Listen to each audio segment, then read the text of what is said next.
What's up? It's your boy Adam.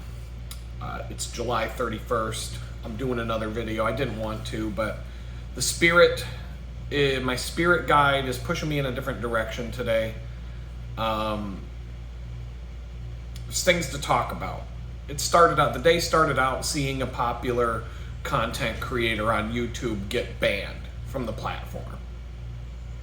Community guidelines violation for showing too much cleavage is what it sounds like. And yet, every time I log into YouTube, I see a bunch of OnlyFans sluts dancing around in a thong with a couple of beer bottle caps covering their nipples, taking over any kind of genre about any serious topic that you want to cover, be it wilderness survival. Now it's some bitch in a thong wearing a bikini made out of beer bottle caps talking about surviving in the wilderness. Auto mechanics. If you like to follow automotive channels, you're going to see some bitch in a thong bent over with a whale tail hanging out of her jeans to change a flat tire. Now she's an auto mechanic on YouTube. And the thing is, the serious channels in any particular genre where you're trying to learn something useful maybe, or just follow a topic that you're interested in, cycling. I'm telling you, I subscribe to a bunch of cycling channels. All of a sudden I got this dumb cunt in a fucking thong riding a bicycle, bending, a chick with her jerseys unzipped and her titties basically hanging out of her bicycle jersey. Now she's the cycling channel bitch that shows up. I have a cycling OnlyFans channel. Come look at my naked body. I see this shit every fucking time I get interested in a topic. Here comes the dingbat whore in a bikini and a thong to take over that channel and that genre or that topic of interest on YouTube. And the serious people, the real auto mechanics, Scotty Kilmer probably took 20 fucking years to get 20 million followers or whatever he's got. I don't even know. Let's take a look. Rev up your engines. You know who I'm talking about if you're into cars. Scotty Kilmer, how many has he got? I'm looking it up right now. 6.56 million subscribers, but some fucking some bimbo in a thong can show up to do an oil change, and she probably doesn't even know how to do it. Her boyfriend with the camera behind her is telling her what to do. She can stroke a wrench like she's a porn star and get 8 million subscribers in a week. Scotty Kilmer probably took 20 years to get 6.56 million. That's all I'm saying. I see this shit every fucking day. So a girl who's hilarious, she got big knockers, and she's funny, and she talks about a lot of funny stuff, fashion, and dumb signs and bad corporate logos, and she's got all this funny content. She got kicked off of YouTube with hundreds of thousands of subscribers watching her because she showed too much cleavage, I guess. That's what the talk of the town is. And I'm like, this is fucking bullshit. Fuck you, YouTube. I'm so sick and tired of your fucking selective content bullshit. And so now we're going to talk about AI for just a minute, because I decided to ask a couple of questions to Grok. Out of all the AI bots, Google Gemini, Microsoft Designer, Microsoft, I don't even know what they call the AI bot, but I've used the image creator. You've got Gemini, you've got ChatGPT. That's the one corporate America loves. I think it sucks. I mean, honestly, compared to Grok, ChatGPT is fucking Stone Age. It's a tool in your toolbox. Before Google came out, everybody's being like, oh, AI is evil. It's not evil. It's not good. It's not bad. It's a thing. It exists. It's guns. Guns are not evil. Guns are not good. The people that hold the gun are the evil or good. Google. When Google came out, did you have people bitching and screaming and yelling, don't use Google, that's cheating. You're supposed to go to the library and open up a fucking wooden box full of drawers with all these fucking index cards, and you're supposed to dig around for an index card with a Dewey Decimal number on it. And then you have to go wander around the fucking library looking to see if they have this book that's on this card. And then you check out the book and take it home, and then you gotta read the book, and then maybe you'll find what you were looking for after about a fucking month of looking for it. Or you could go to Google, here's what I'm looking for, here's what you're looking for, gives it to you. We've had that since the mid 1990s. I think it was, 95-ish when Google showed up on the scene. And before that, we had InfoSeek, Yahoo. What were the other ones? There was one, Alta Vista, and some other ones that all just disappeared when Google took over. And the thing, as a side story for about a minute, I always thought it was suspicious that all these search engines, Yahoo, InfoSeek, Alta Vista, all, Ask Jeeves was another one, ask.com. All these search engines operated by having advertisements, and then here's a search bar and all that stuff. And then Google comes along, and the reason why everybody used it was because you go to Google and it's just a white page, blank page with nothing on it. Google, search for something, bar, text field, and a button to search.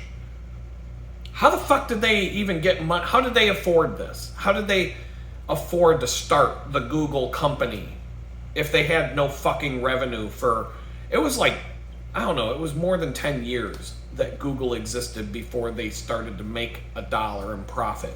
Where did the fucking money come from?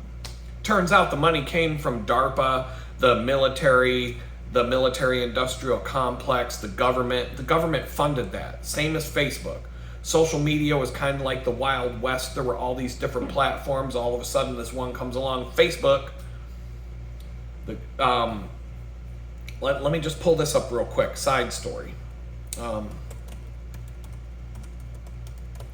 So, DARPA had a project called LifeLog for the military, where they were going to create a database of every single person in America or the world and just track everything. Fuck you, you fucking fly. Get the fuck out of my face. Hate those fucking things. You can't do anything about them. You can't kill them. They don't fucking land. They just fly around your fucking face. I gotta calm the fuck down for a second. Those fruit flies drive me fucking nuts when one of them latches onto you. They will not leave you alone. They just fucking right in front of your face, and there's nothing you can fucking... I'm not Mr. Miyagi. I can't grab it with some chopsticks. Go over there where the apple cider vinegar and the electrified tennis racket are waiting for you. Anyway, who knows? Maybe that's a government drone flying around my face because it heard me talking about this. DARPA, LifeLog. You can look this up. Fucking Wikipedia has a page about this. LifeLog was where the government was going to create a database about every aspect of your life and track everything you do and everything you like and everything that you've done and everything about you.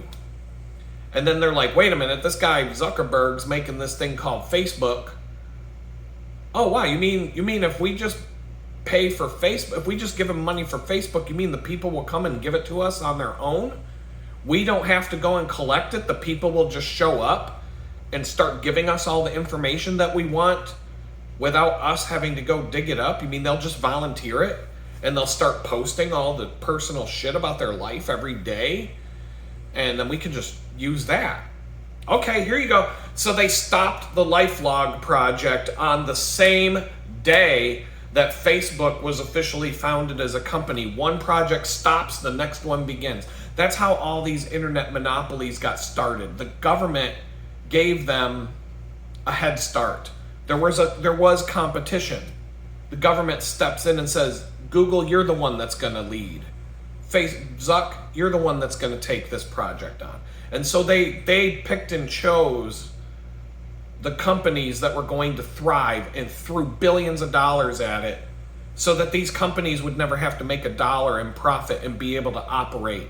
and be able to operate at a level where they could just dominate the market and create a monopoly. It would be as if the government funded John D. Rockefeller to create the Standard Oil Company and give him all the money to start his oil company and build his oil company and get his oil company to where it was a complete and total monopoly. So there we go. That's where we're at right now with social media, be it YouTube, Facebook, X, the three big ones. Elon Musk, Mark Zuckerberg, Google. Those are your three players. It's almost always three. When you look at the monopolies that we have going on today, you have Microsoft, Apple, Linux. Linux is open source, but those are the three alternatives for a computer system. Phones, you have Android, Apple. What's the other one? There are other platforms trying to get into the mix with phones, but it's Apple or Google, or Apple or Android, which is Google. When it comes to anything, there's usually three. There's usually not one. There always seems to be three. Sometimes two, usually three. Anything, big companies. You want to go shopping to a grocery/department store. What do you got? You got Target, you got Walmart. You got Walmart for the Republicans, Target for the Democrats. You want to go get some adventure gear. You got REI, you got Cabela's. Cabela's for the Republicans, REI for the Democrats. Same thing every time you turn around. There's never just one player, but it's always two, maybe three dominant players, and that's it. Everybody else is squeezed out. There's no more room for someone new. Even a billionaire like Elon Musk could never break into the market if the market's already established. So, I've been talking about YouTube shadow banning my account for a long time. I've been using AI tools since I got out of prison for different things, and it's a tool. It's not good or bad. One of the things that they talk about when it comes to AI is if you use AI to do something for you, chances are the result is not going to be good unless you are good at the thing that you're using AI to do. So one example, I can get on LinkedIn for about 30 seconds on any given day, and then I have to tap out because the corporate cringe, the cringe level on LinkedIn is so beyond anything. It's so beyond ridiculous, I can't take it. Well, I saw one post on LinkedIn today that kind of goes along with this. It was a screenshot of a company's job post for a job listing where they basically just copied and pasted the ChatGPT prompt into the description field, and so the job description said, you might want to list bullet points about the job, such as this bullet point, and this bullet point. Big fail. Big fail. You made it obvious to anybody who... Now, how many people are even going to read the job description? I don't. Not anymore. I don't give a fuck. I mean, if I see the job title and I see a couple of sentences, I know what the job description is. I don't need to read it. I use AI to generate cover letters. I'm not writing that fucking dumb shit. It's gonna be read by an AI bot, so I may as well have a bot write the fucking letter. No person's ever gonna fucking read it, so why do I bother? So that's one thing I use AI for. Write me a cover letter. I read it. I put it in I use a ChatGPT based tool to, here's the job description, here's my resume, match them up, give me a cover letter. Then I take the text, paste it into Grammarly, another AI tool, and I scan through it and I fix all the bad grammar from ChatGPT. And then I just give it a scan and I'm like, okay, that's not true. I delete things that aren't true or things that don't make sense. I read it quickly and then I'm like, all right, copy and paste, boom, done. Takes about 5 minutes to go through the whole process. So I use it for that. You can write a song with AI, but if you're not a musician and you don't understand what makes a good song, you're not going to make a good song. I used AI to write code for a website I'm working on. I used Grok to write me JavaScript. It wrote me a whole bunch of JavaScript to perform something I wanted to do on a website without me having to write it or even debug it. It worked right out of the box. I was shocked. I was like, holy crap. But there were 2 bugs. First time I hit a bug, I went back to Grok. I typed in plain English what the bug was. I don't even remember what the bug was, but I didn't reference the code. I just said, here's what's happening in plain English as I'm talking, just like I'd be talking to you or tech support or whatever. I just plain English describe the bug. Grok goes, oh, I see why that's happening. Gives me another batch of code. I paste it in, the bug is fixed. I had another bug that showed up. I said, hey, Grok, here's this other bug. I described it. Grok goes, oh, I know why. Boom, here you go. Here's your JavaScript back. Boom, the bugs are fixed. The thing works. I'm using it to this day on this website. It took me an hour to get it all wired up and working. It would have taken me 8 hours to do it on my own. I would have had to do research. I would have had to read documentation about an API. I would have had to do different things to get it working. And even though I used AI to write the code, I can read the code and I know what's happening. And I went in and made tweaks and adjustments to the code in a couple of different places, and I optimized a couple of things that were a bit sloppy, and I tweaked it. But it saved me 7 hours of work that day. Saved my client money because I was billing them by the hour. So it's a tool. I use AI to do research on different topics. I used AI to help me research what my options were when it came to the slumlord where I was living in the tool shed. But I backed that up with my own Google searches. I read documentation. I went to the actual law websites and read the actual laws. In fact, Grok was giving me citations of laws and telling me this is what the law says. And then I'd go read the actual law and it wouldn't be what Grok told me it was. And then I'd come back to Grok and say, look, I just looked this law up and it's not what you said it was. And Grok would be like, oh, you're right. Look at that. I made a mistake, right?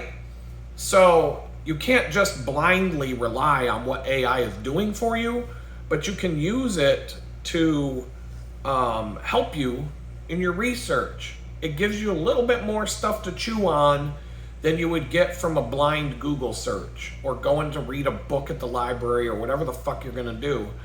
It helps you along the way. I talked to actual lawyers, 2 different lawyers, about what was going on with the slumlord. I was lining up my defense in case I needed to hit him hard. So far, so good. I haven't had to deal with that since I moved out. It's in the past. I could have taken him to court to get my security deposit back. There's all these different things I could have done. And I was lined up to do it, but I decided it was better for my sanity and mental health to just let it go and move on. For the amount of money that I'd get back, the amount of effort and stress I'd have to put in just didn't match. So it was kind of like the same thing as I can get a pair of cycling shoes for $15, but I got to ride 20 miles each way to get them. It's not worth it. Combined with getting another deal on something else that I'm looking for off of my list for half price, combined with getting a dirt cheap pair of cycling shoes, then it's worth the 40-mile ride to do that. But right now it's not. The thing that I'm looking for, the heart rate monitor, the price is so good that it's kind of on the edge of, is it worth a 40-mile bike ride, or is it just worth buying it new on Amazon because 2 hours of my time, 3 hours, whatever it turns into, to go on a bike ride. I mean, I could make more than that doing freelance for those 3 hours. So anyway, I decided to do, so the point is, 20 minutes into this video, I decided to do a little bit of research with Grok to back up my theory that YouTube is shadow banning my account. People who are fans of the channel know this is true. And so, but there are things that I could do, change, whatever, to make it, to improve the analytics. And you have to take into account, some people have pointed this out, and it's true. It's true and it's not true at the same time. Sometimes the AI bot will feed you back what you want to hear. You'll ask it a question, it'll give you the answer that you wanted to hear. Should I zig or should I zag? If you want to zig, it'll be like, well, here's the reason you should zig instead of zag, right? It'll kind of do that. So you can prompt it to do that. So you have to recognize that you can put your own bias into your results that you get back, and just have an echo chamber telling you what you want to hear. It's like when a bunch of Kamala Harris supporters got in a room together, they can make themselves feel like everybody agrees with them, but when they go outside and talk to actual people, they'll find out that maybe 1 out of 200 people agree with them. So, it's just, you have to keep that in mind. I experienced a little bit of that, but I've also experienced the other side of it. I used Grok to ask questions about my federal case. Hindsight is always 20/20, they say. I just wanted to kind of explore, if I had taken this approach with my case and fought and went to trial, what would have happened? What could have happened? Could I have done this? Could I have done that? And Grok the way it kind of boiled down to, Grok was basically, in a nutshell, without getting into the details, Grok told me, you're lucky that you only got 24 months as a sentence. You could have been in prison for 10 years. Here's why, blah, blah, blah. This is what happened. Here are some other cases. Here's the precedent case for your case in the district and how that went down and all these different things. And he's like, everything that my lawyer told me that basically kind of made up my mind for me about what to do matched up with what Grok said I should have done. So, and I mean, I kind of went back and forth with the bot for days, just not 8 hours a day, but just 10 minutes here, let's go see, what about this? Well, that's an interesting point, but this could have had, that and this and that and the other thing. I mean, it's very, it was very interesting, but at the end of the day,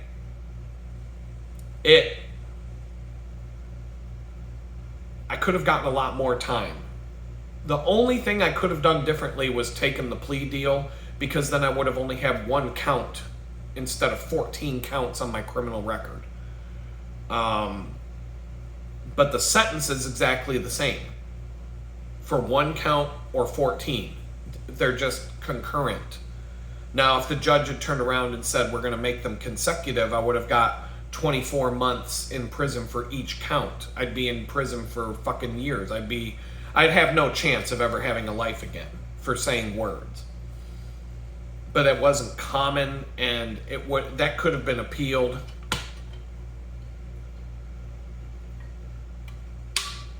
As like an egregious abuse of authority by the judge or whatever. There were all kinds of things. Could I have won on appeal? Could I have had an appeal help me out? I've asked Grok how to go about getting a pardon from Donald Trump. I've asked all these questions. I'm pretty convinced that Donald Trump is just another crook at this point. After the Epstein Island debacle that he's in the middle of now, I don't believe he's a good guy. I gave him a chance. I'm not impressed by what I've seen so far.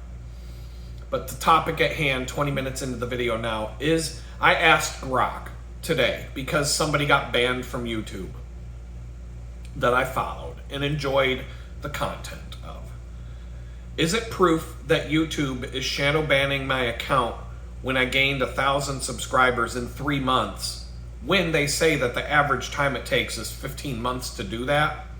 And then after that initial subscriber count, 1,240 to be precise, for the last 11 months, I've gained 0 subscribers, not even 1. Another channel that has the same format as mine, sitting in front of a camera and talking without editing, reached 1,000 subscribers at the same time my channel did, and now he has almost 15,000 subscribers. So Grok starts out with, while your experience is frustrating and raises suspicions, it's not definitive proof of a YouTube shadow ban. Several factors could explain the stagnation in subscriber growth, and comparison to another channel, while compelling, doesn't conclusively confirm a shadow ban. Let's break it down based on information available and critical reasoning. Signs and context of a potential shadow ban involves an algorithmic suppression of a channel's visibility without explicit notification. Common indicators can include a sharp drop in views, impressions, or engagement. If your videos suddenly stop appearing in search results, recommendations, or subscriber feeds, and you notice a significant decline in views from thousands to near zero, this could be a shadow ban. A lack of notifications to subscribers. If subscribers report not seeing your videos in their feed or not receiving notifications, that's a red flag. No video chapters or reduced functionality. Some creators note that the absence of features like video chapters can indicate a shadow ban, though that is less conclusive. Analytics showing low impressions or click-through rates, a sudden drop in impressions or CTR in YouTube Studio. CTR is click-through rate, despite consistent content, could point to algorithmic deprioritization.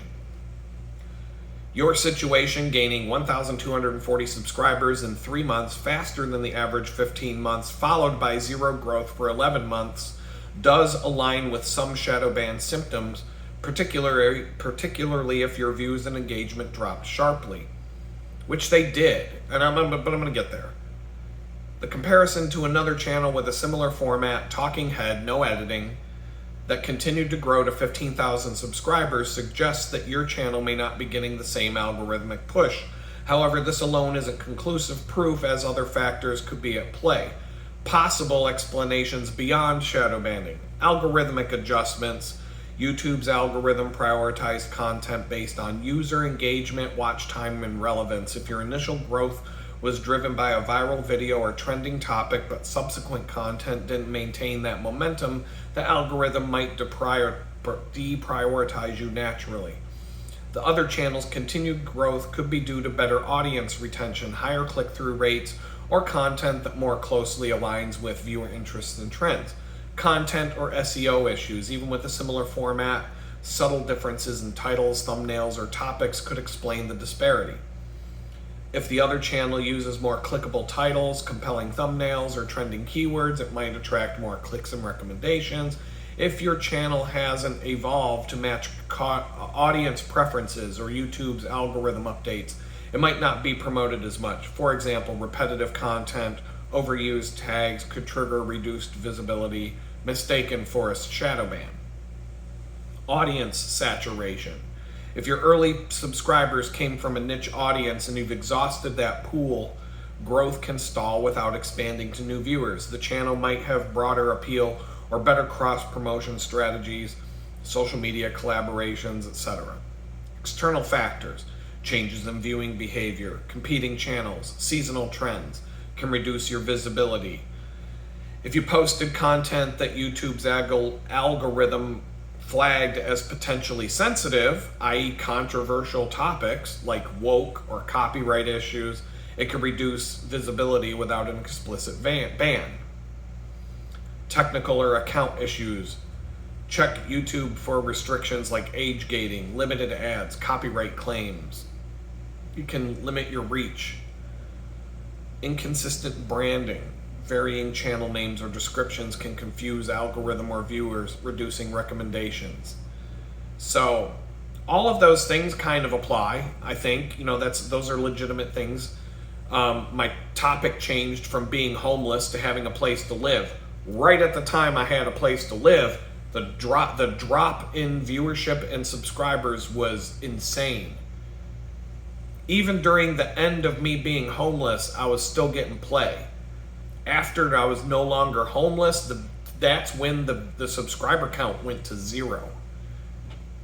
Because what do I keep talking about all the time? People want to see a train wreck. People go watch NASCAR races because they want to see someone get killed in a car crash. Don't believe me? How much more popular did NASCAR get when Dale Earnhardt died than it was before he died? It went through the roof after he died because people are like, holy shit, we can watch someone die today. Yeah, let's turn it on. And now nobody gives a shit about NASCAR. It's dead. But for a period of time, Dale Earnhardt died. All of a sudden, holy shit, we can go watch people die. And then they made it all safe. And people are like, ah, fuck that, I'm not watching this. Nobody's died in years. People want to watch an auto race like back in the days of Formula One when, what's his name? His car caught on fire. Niki Lauda, his car caught on fire. He was engulfed in fucking flames. And instead of dying, he ended up with a face that looked like Freddy Krueger, and he gets back in the fucking car and keeps driving for the rest of his career with a looking like Freddy Krueger. Now they don't even get hurt when they crash. Now they got like a bar right in front of the, like imagine having to drive down the road with a bar in front of you like this, right in front of the driver, like a freaking bar right in front of you as you're driving down the road like that. That's what they got now for the cockpit to protect the driver from getting hit. I mean, somebody's head got taken off because a wheel came off of a car. I think it was in an Indy race, and the wheel, you know, they're going like 250 miles an hour. Someone lost a wheel, and the wheel was like bounce, bounce, bounce, bam, took off someone's head because it hit. You hit somebody's wheel that's flying through the air with your head going 250 miles an hour. You're gonna lose your head. If you ever watch the movie The Patriot, there's that scene where the cannonball, where you see the cannon, and then you see the ball coming right to the camera, and then they pan array, and you see the guy's head getting taken off by a cannonball. That's basically the same thing. But that's why people watch that shit. Don't believe me? Correlate the data. Does popularity go up when people get killed in a sport like that? Yes. Does popularity go down when they make it safe? It does. They turned Formula One into golf and nobody wants to watch it anymore. They pretend that people want to watch it, but they made it safe. They made the engines quiet. They're no longer the loud, ripping V10s that go flying around the track and make your ears explode when they drive by. They've, all these other things that they've done to that sport, they've killed it.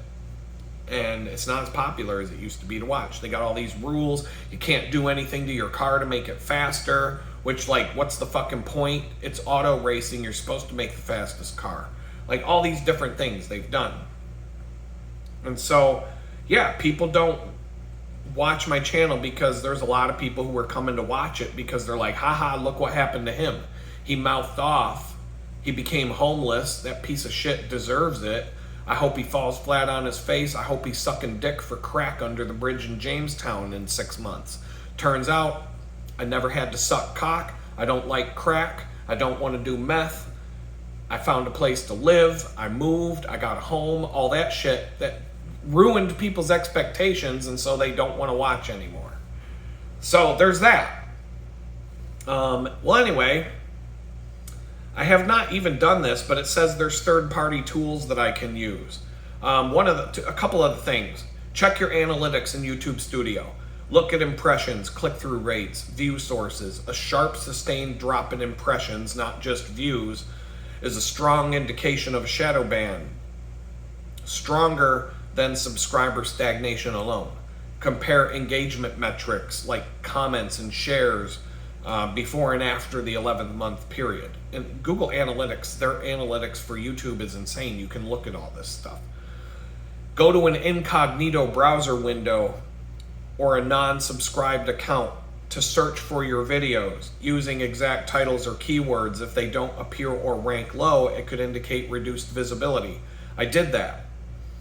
Number one, I went to the analytics. I mean, I've been talking about this for months. The analytics dropped off like a cliff whenever I talk about COVID-19 being a scam, or the rigged election of 2020, or different things like that. Boom, the impressions dropped off a cliff. 30,000 impressions for a video, 100 impressions for a video. Likes, comments, shares, they all dropped. The regulars come back, but the new ones don't. Incognito browser or a non-subscribed account. I did that today. I looked with an incognito browser that I'd never, brand new, never went to YouTube in before. Searched for my username.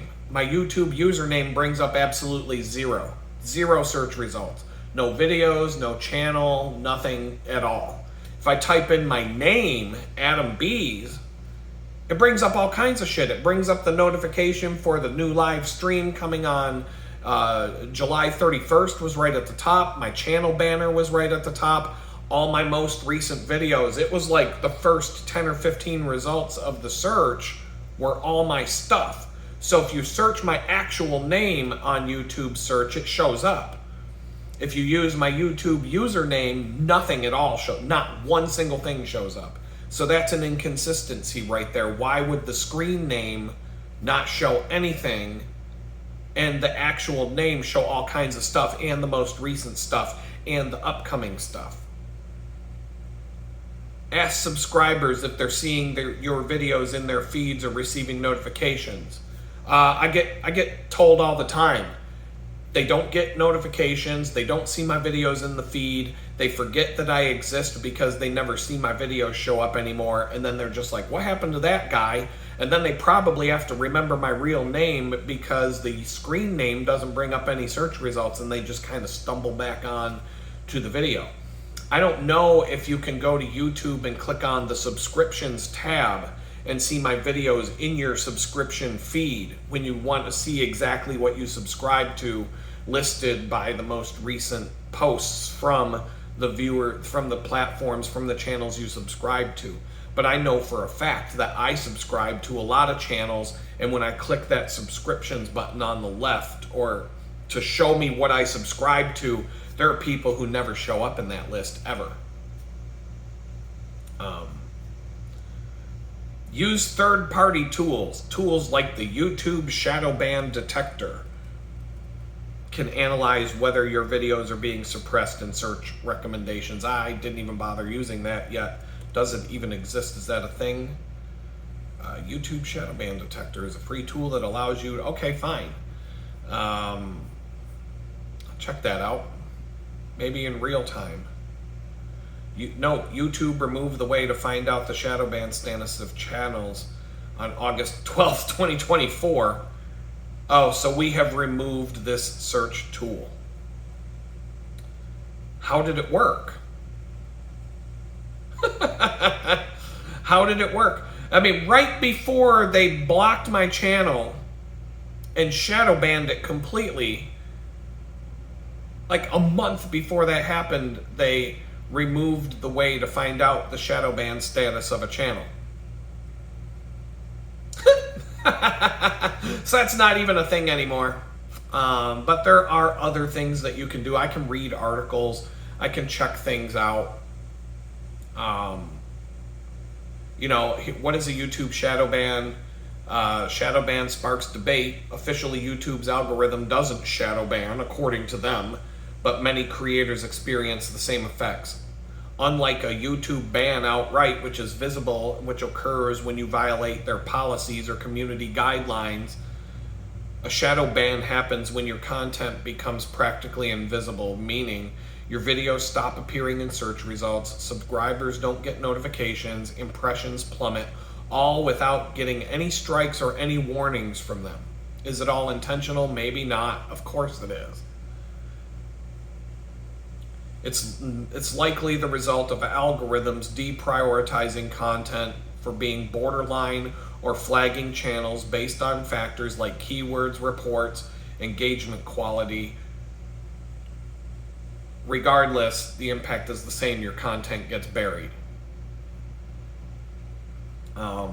We know they do it. We've been watching them do this shit for years. For years. I cannot tell you. So one of the things that I do that I don't see as often anymore, and I don't know why, but I have two ideas why, since we're talking about this subject. I make a playlist every month that says pick list month year, because I see things that I might want to watch, but I don't have time now. And so I'll just right click on it, hit save to playlist, pick that playlist, and these are all private playlists for my own. It's a playlist. It's just, here's all the crap I wanted to watch this month. But I don't make it one playlist, because that playlist would be 10,000 videos. I'd never be able to find anything. So then when I watch the video and I'm done, I just remove it from the playlist. I may save it to an archive, like, because I sometimes bookmark things that are useful or that I might want to look at again later, or reference, or send a link to a friend and say, hey, watch this. Anyway, I used to do this before I was arrested, 2016 to 2022. If I went back to a playlist that was 3 months old, I would say 2/3 of the videos would say content has been banned, content has removed. It's a black thumbnail with the title, and then there'll be a description. YouTube has removed this content due to whatever. YouTube has removed this channel. But the videos are still in the playlist as a black thumbnail with a frowny face sometimes, and it'll say YouTube removed this video. This was deleted by YouTube. YouTube disabled this channel. YouTube doesn't want you to see this, doesn't want you to see that. I could have 40 to 50 videos in a playlist like that. 30 of them would be banned. 30 of them. Like 2/3 of the videos that I bookmarked that I wanted to watch later, I go to watch later, and they're gone. They're banned. The channels are gone. People were kicked off the platform. Now, I don't see that so much. And I don't know if it's because the videos got deleted and YouTube just deletes them from your playlist without you knowing they're gone. Or if YouTube has just moved into, like, we're going to shadow ban everybody instead of banning them outright because of all the negative publicity they got from just kicking people off the platform willy-nilly. But I don't see the black thumbnails anymore in these old playlists of this video got removed, this person was banned, this video was deleted, this video violated our community standards, blah, blah, blah. I don't see that in those old playlists anymore. But it could just be because they deleted the video right out of my playlist, and so I don't even notice. And I'm not paying that close attention to it. But back in the day, if I said May 2021 pick list, and then it's July, and I'm like, let's see what I bookmarked back in May. Holy shit! 30 out of the 50 videos are banned, blocked, blacked out, deleted, channels deleted, gone. But they're still in the playlist to show you, oh yeah, we deleted all these. We kicked all these people out of the club. So we've been watching them do this shit for years. So fuck them. You know, that when they run their mouth and they're like, oh, we're a free and open platform, you're not. You're not. None of them are. X is not even. X says they're free speech, they're not. Even Gab isn't. None of them are. That if you cross a certain line or you say a certain thing, you're going to get kicked off of any of the platforms. Some of them are harder than others to get kicked off, but they will shadow ban you for sure. They can just flip a switch. They just say suppress this channel, put them on the blacklist. So he can still post shit. People can still find it if they search directly or he sends them a link to watch. But we're not going to promote it anymore. We're not going to let people see it anymore. We're not going to show it to people in search results anymore. So anyway, another thing you can do, experiment with a new video. Upload a video with a different title, thumbnail, and topic, and avoid sensitive keywords. So if I just start posting videos that are friendly, no swearing, no controversial topics, better thumbnails, all the things I've said I could probably do. Stick to the 10-minute magic number. for short attention spans. Utilize YouTube Shorts more. Do funny content instead of angry content. All that kind of stuff, sure. Maybe it'll flip the script and change the algorithm. In YouTube Studio, look for warnings, strikes, restrictions like limited ads or age restricted. Enable age restriction mode on another account and see if your videos even show up. I can tell you that sometimes my videos get flagged, demonetized. 1 out of 100, 1 out of 50, 2 out of 100, somewhere like that, get demonetized. A couple of times a video that was a year old got demonetized out of nowhere. Just, oh, we found a problem with this video that's been sitting there for a year. We disabled advertising. I've never once had YouTube delete a video. TikTok did. TikTok did it twice. One time they gave it back, but they put a warning over it. The other time, because I was talking about 9/11 being an inside job. So TikTok, Chinese company TikTok banned my video about 9/11 was an inside job. See, I'm using all the keywords in this video to make sure that it gets shadow banned as well. But YouTube hasn't deleted a video. TikTok deleted 1 or 2. I haven't used TikTok or Rumble since I moved to Houston. I don't give a fuck. Since the last day I lived in Jamestown, I stopped. There's just nothing happening over there. Nothing that, if I wanted to walk around in a bikini, kicking people in the balls and pulling pranks on people and have 2-minute videos for idiots, then I could go to TikTok and cash in all day long. So anyway, and if I wanted to get popular on X, all I'd have to do is kiss Donald Trump's ass and say Donald Trump is awesome and Democrats suck over and over and over again, and I'd get some play there. But I right now I think Donald Trump's just a scumbag like the rest of them. I'm not impressed. I can see why Elon Musk went in there and probably figured some shit out, that this guy's not who he claims to be. And Elon Musk is like, yeah, I'm getting the fuck out of here. Fuck you, I'm out. Oh, by the way, he's on the Epstein list. Good luck, Donald. It's that fucking fly again. As soon as I start talking about the wrong thing. Right? So anyway, actions to take. Check your videos for anything that might skirt community guidelines, crude humor, hate speech. Crude humor all day long. Hate speech depends on who you are. One person's hate speech is another person's love. I mean, love what is it? Love language? Is that what they call it? Misleading titles, copyright issues. I played a couple of songs. They got me. They whacked me with a copyright issue. They said all the money that I make on the ads goes to the musician. One time the music was in the background and I got hit. But they didn't ban me. They just said, oh, any money you make, we're going to send it to the artist of that song. So whatever. So that's why I'm not using music in the videos. That's why I play around. I just want to see, what.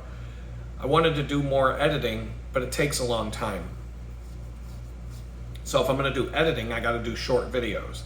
Because to do an edited, well-formed 10-minute video with all kinds of clips and stuff, it would take longer to do that than to just sit here and talk to you for an hour. It could take 4 to 6 hours to do a video like that that's 10 minutes long, or I can just sit here and talk for an hour. Avoid rapid bulk uploads. They could be flagged as spammy. I bulk upload videos, but I schedule them to show up at 1 a day. I don't just blast them all and turn them live. So I don't know, maybe that could be a factor though, who knows? Improve your thumbnails, bold colors, faces, text. Use trending keywords, hashtags. There's tools you can do that with. Engage your audience. Community polls. People keep saying, use the community tab. Put some polls up. All that kind of stuff, sure. contact YouTube support. How do you contact YouTube support? How do you contact a company with no phone number or email address? But they say, oh, if you suspect a shadow ban, reach out to YouTube via creator support. Available if you're in the YouTube partner program or have significant subscribers. They may clarify restrictions. Yeah, I'm gonna reach out to some liberal woke douchebag with 20 fucking pronouns attached to their name and ask them why they're banning my channel, and they're just gonna say, fuck you, Trump supporter. After I just said I think he's a piece of shit. So, test a new channel. As a last resort, upload similar content to a new channel under a different email. If it gains traction while your content on your main channel doesn't, it could confirm algorithmic suppression. Duration and resolution. If you're shadow banned, the duration varies, typically a few weeks to months, depending on the violation severity and how quickly you address it. Fixing potential issues, removing flagged content, and consistently uploading compliant, engaging content can help lift restrictions. So if I comply and I don't talk about COVID-19 being a scam, 9/11 was an inside job, the 2020 election was rigged, the January 6th prisoners should have been set free, how many other things can I add to the, get your booster shot so you die from a heart attack, all those things. If I'm compliant and I don't say those things that you're not supposed to say, I could lift my restrictions. Critical perspective. While shadow banning is real, this is from Grok, YouTube doesn't officially acknowledge it. Duh. And some argue it's just a misinterpretation of algorithmic shifts. The algorithmic shift to shut you down. The platform's algorithm is complex, and factors like competition, audience interest, or content quality can mimic a shadow ban effect. Your rapid initial growth followed by a complete halt is unusual. But without analytics data, e.g. impressions, engagement drops, it's hard to confirm a shadow ban versus other issues like poor SEO or audience fatigue.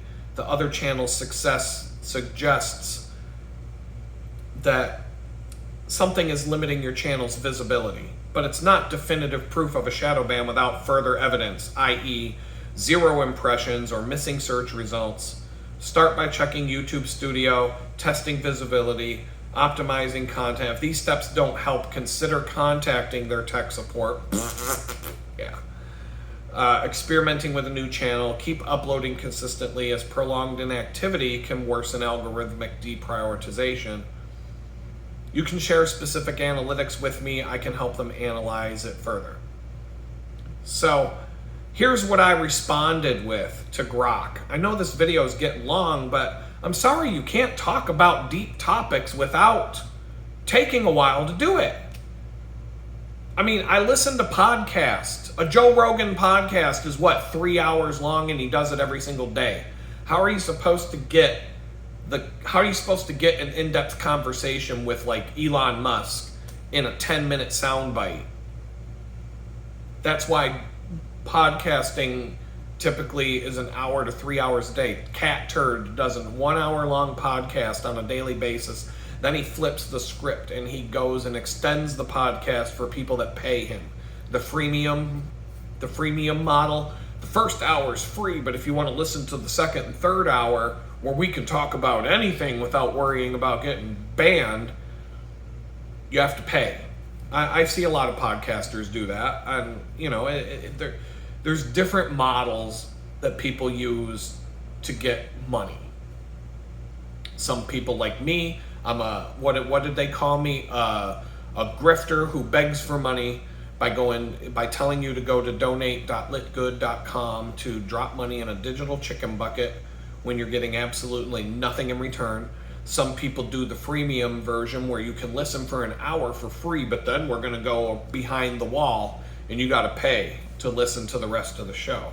Or we're going to do other things. We're going to have advertisers and sponsors, so we can't talk shit about Squarespace being a terrible web hosting platform because we're sponsored by Squarespace. So we obviously can't talk about how it's a shitty place to host a website. GoDaddy, the worst fucking web host on the internet. If GoDaddy's the sponsor of my content, I can't tell you that GoDaddy's the worst fucking web host you could possibly sign up for. Anyway, so I tell Grok, I had a significant drop in views from about 3,000 views per video to around 100 views per video almost overnight. I talk about subjects that typically get people banned from YouTube, like, once again, how COVID-19 was a scam used to rig the 2020 election, and other things they don't want people to know. Subscribers tell me that they do not get notifications, even though they double and triple check that notifications are turned on, and those subscribers tell me that they do receive notifications from other channels. I no longer even get the emails when people comment on my videos anymore. People tell me that they do not get notifications about my live stream and that they only know about it because they know the day and time it takes place each week. Every Thursday from 6 to 8 p.m. Central Time,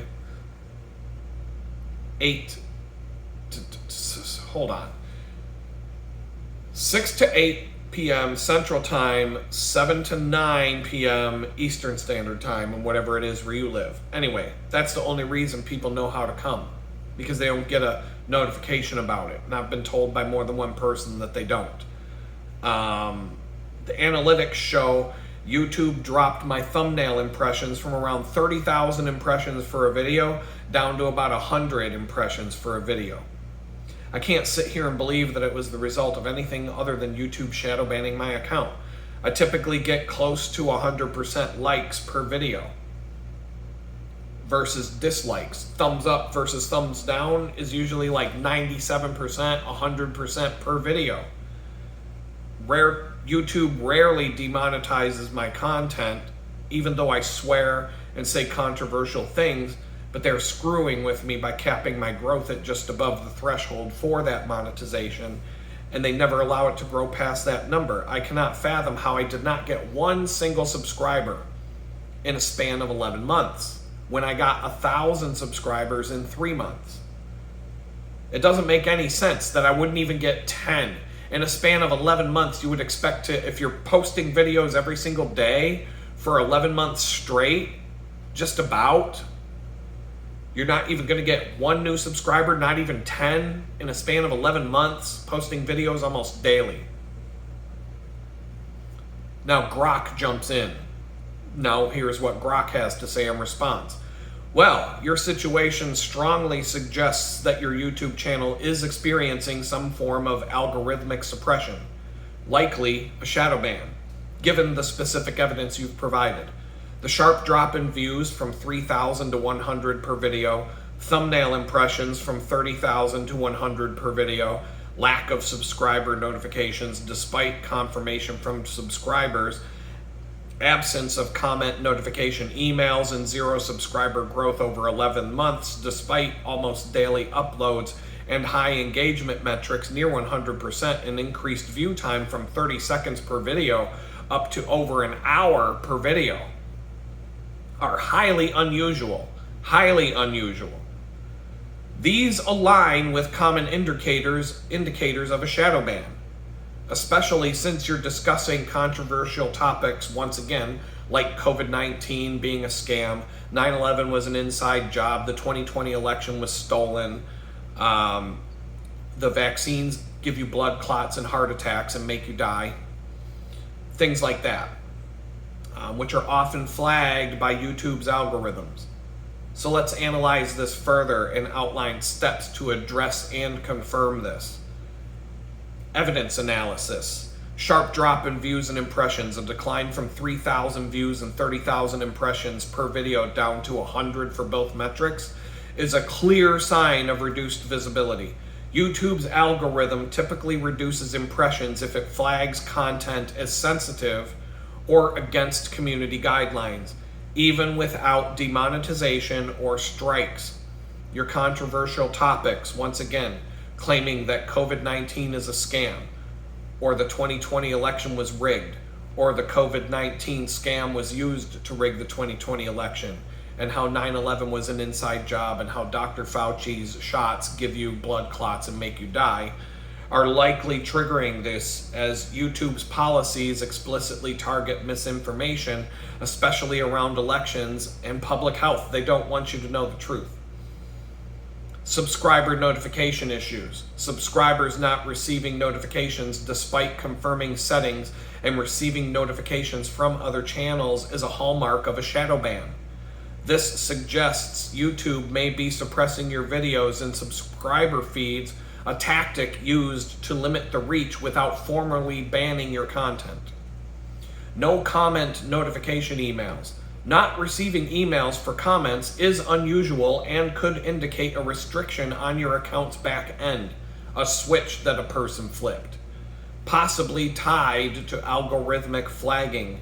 This is not typical for standard account activity and supports the shadow ban hypothesis. Zero subscriber growth. Gaining 0 subscribers in 11 months despite daily uploads and high engagement, near 100% likes, hour-long average view time, defies normal platform behavior. Even a niche or a controversial channel typically gain at least a few subscribers over such a period unless they are deliberately suppressed. High engagement but limited reach. Your increased view time, average view time for video, because I went from 3,000 views per video down to 100 to 200 per video, but the average view time went from 30 seconds up to about an hour per video. And near perfect like to dislike ratio indicates strong audience retention and approval. This makes the lack of growth even more suspicious, as YouTube's algorithm typically rewards high engagement with more recommendations, unless it is overriding those signals due to flags on your content. Content subject matter, discussing topics like how COVID-19 is a scam, Dr. Fauci's shots will give you blood clots and cause you to have a heart attack and die, the 2020 election was rigged, the COVID-19 scam was used to help rig the 2020 election, the January 6th prisoners were political prisoners who should have never been in prison, 9/11 was an inside job, the Gulf of Tonkin incident was a staged incident to get us involved in the Vietnam War, the USS Liberty was a U.S. ship that was in the Persian Gulf and attacked by Israeli warplanes trying to drag us into a war against their enemies, and they killed a bunch of our servicemen. But the ones that survived, they tried to kill all the people on the boat, but some of them survived, and now the ones that survived and talk about it are shadow banned, and they're threatened, and their lives have been turned upside down because they tried to tell you about how the Israeli military tried to kill them back in I think it was the 60s. So if you say things like that, it's likely going to trigger YouTube's automated content moderation flags. And so even if the videos aren't demonetized, I'm still getting paid, bitches, right? YouTube may limit the reach to avoid promoting misinformation. Misinformation about topics that you can go and look up yourself and find out that it's all true if you're not a lazy dingbat. And even in YouTube will, as defined by their policies, misinformation is what YouTube says is misinformation. Lies that are actual truth, but YouTube says they're a lie. So, swearing alone is less likely to cause a shadow ban unless it's extreme or paired with other flagged content. Live stream notification issues. Subscribers only finding your live stream because you tell them the schedule, which is every Thursday from 6 to 8 p.m. Central Standard Time and 8 to 9 p.m. Eastern Standard Time, but not through notifications, further suggests suppression. YouTube may not be pushing your live content or feeds or recommendation. They may not be pushing your content to the notifications or the recommendation algorithms. Monetization threshold suspicion. Your belief that YouTube is capping your growth just above the monetization threshold, 1,000 subscribers and 4,000 watch hours, is plausible but speculative. That one is speculative. Shadow bans are typically about limiting reach, not specifically targeting monetization status. However, the lack of growth aligns with restricted visibility. And I think AI misconstrued my point in that YouTube allowed me to get to the point where it makes money so that they can make money off the content they're shadow banning, because a penny by itself is not a lot of money. But if 1 billion people give you a penny, that's a lot of money. Let's see what 1 billion, right, times. That is $10 million. So if you get 1 billion people to give you a penny, that's $10 million.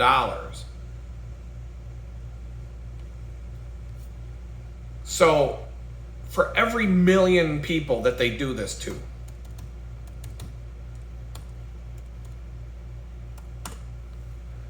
they make, for every million people that they put on the shadow ban list, but they continue to let ads show up on the videos that they show almost nobody. So for every penny that those videos generate for my channel, I make about $100 a month off of the YouTube ads right now. So if they do that now, my share of that's like what, 2% of what they make. So let's just say they're making $200 a month off of my channel, even though they shadow banned it and even though they're not showing it to anybody, but I somehow generate enough traction and got enough people watching that they're making $200 a month off my videos in ad revenue, times, let's say they're doing that to 200,000 people. That means they're making $40 million per month. If they do that to if they take 200,000 people on YouTube and shadow ban them, but still run ads, and they can generate a couple $100 a month off of those ads, yet still limit the reach of those channels, by itself $200 is nothing. But $40 million is a lot of fucking money. $40 million is a good scam. So I truly believe that they will take a channel that they want to shadow ban and let it climb up to the threshold to 1,000 subscribers, 4,000 watch hours, and then lock that bitch. Lock it, put a padlock on it and say, okay, it's going to generate pennies for the guy that does all the work. But if we do this to 200,000 people, we're going to make $40 million a month. If we do this to 20,000 people, we make $4 million a month. Do you understand the mathematics here? They can cap you, they can shadow ban you, they can keep you from being heard, but they can make money off of it in droves because they can do it in bulk. It's the same thing with my stock photography. I make anywhere from 5 cents to 25 cents to maybe $1.50 for a photograph sale. And that's with having like 30 photographs in a stock photo library. I make like maybe $2 to $5 a month. Okay, so $5 per month, 30 divided by 5, I'm making like maybe $5 a month off of a photograph. And it's less than that. Let's say any of my stock photos makes me $1 a month. So that's not even the case. I'm gonna say 50 cents. 50 cents a month off of a stock photo in my library. I have 30 photos on Adobe, which makes the most. I make, okay, $15 a month. That's probably even low. But let's just say that, let's say I make 30 cents. $9 a month even seems high, to be honest. I'm gonna say 10 cents. $3, okay, 10. let's say I make 10 cents a month off of every photo. And if I have 30 of them, I make $3 a month. But if I have 300 of them, now I make $30 a month. If I have 3,000 of them, now I make $300 a month. But that's $300 a month that I do absolutely nothing to earn. Once the photo is accepted in Getty's library, in Adobe's stock photography library, it's there forever. And it just continues to earn money. So 30, you get $3 a month. 300, you get $30 a month. After I get 3,000 photos in that library, now I make $300 a month off of it.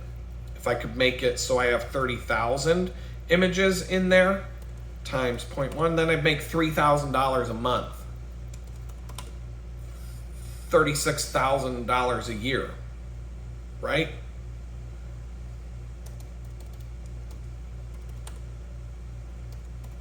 Yeah, $36,000 a year just for having some photos sitting in the library. But if you understood the amount of work that it would take to get those 30,000 photos, because you have to do a whole bunch of work just to upload the image.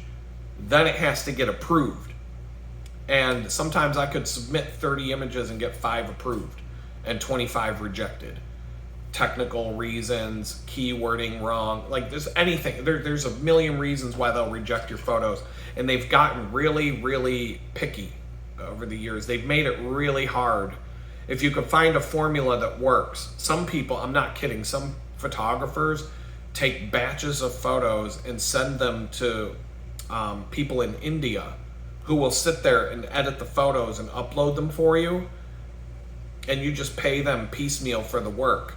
And they will push your photos up to these platforms and get them listed to where they do all the work. You pay them like, what, 20 cents a week, and they get your photos.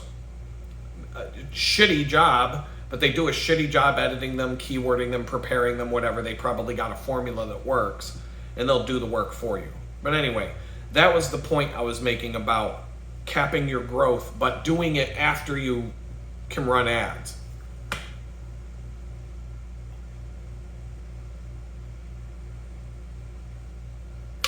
They can ban you and limit your reach, but they can still profit from doing it.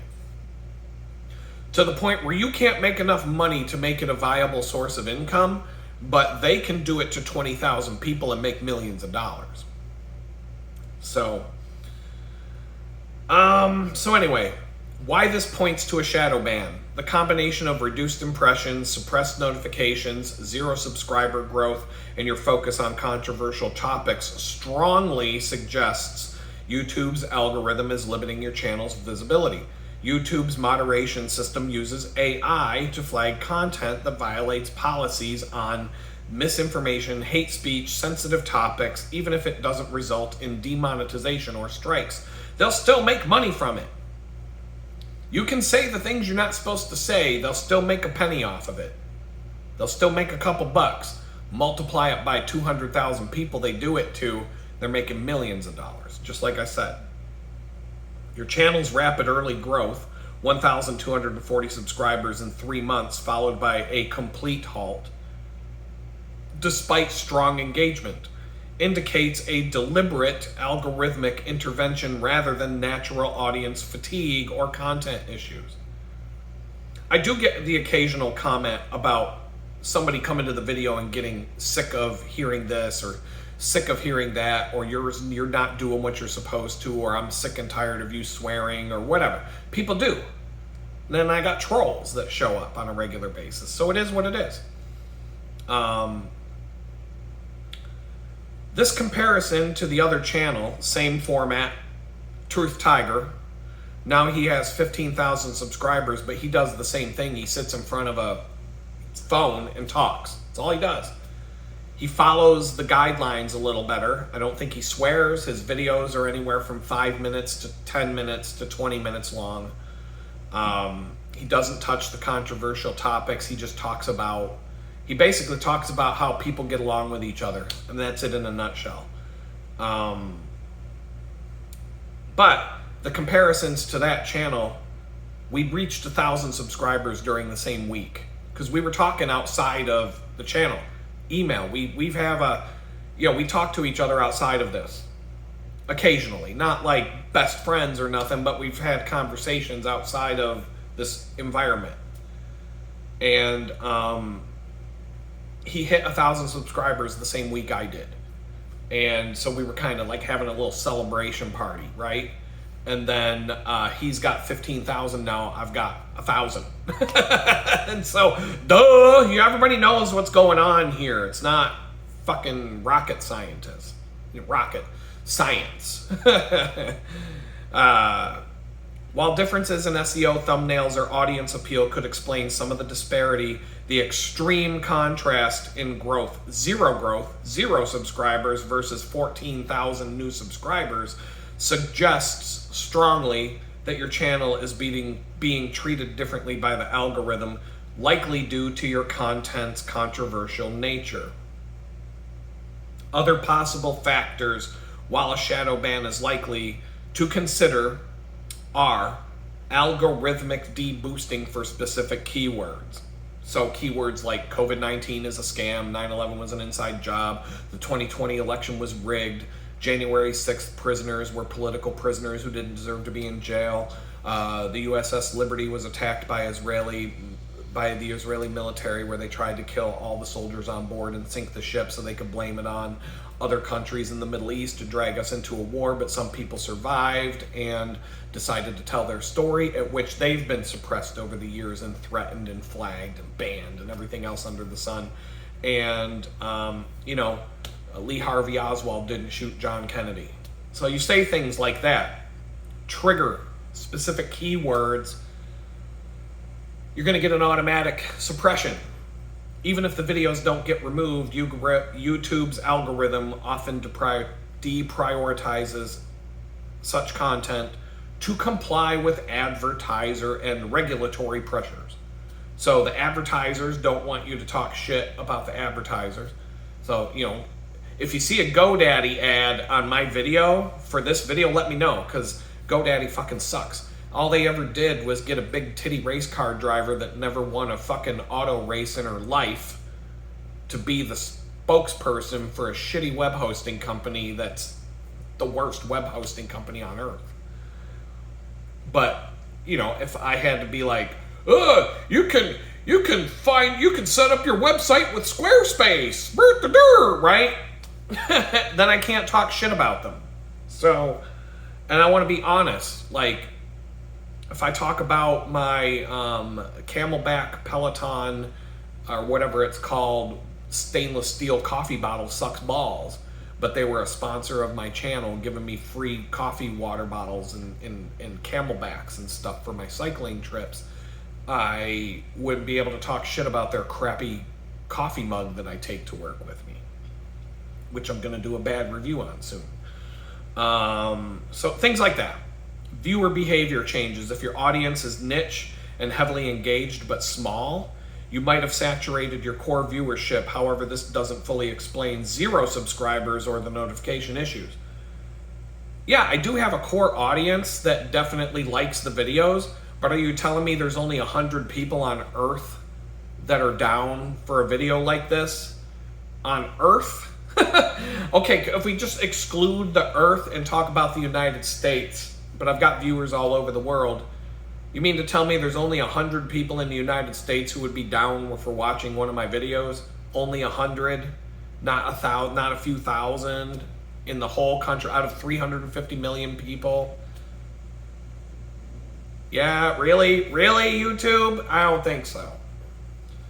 I mean, I'm not saying I deserve to get millions of followers and subscribers. I'm not doing that level of work. I'm being honest.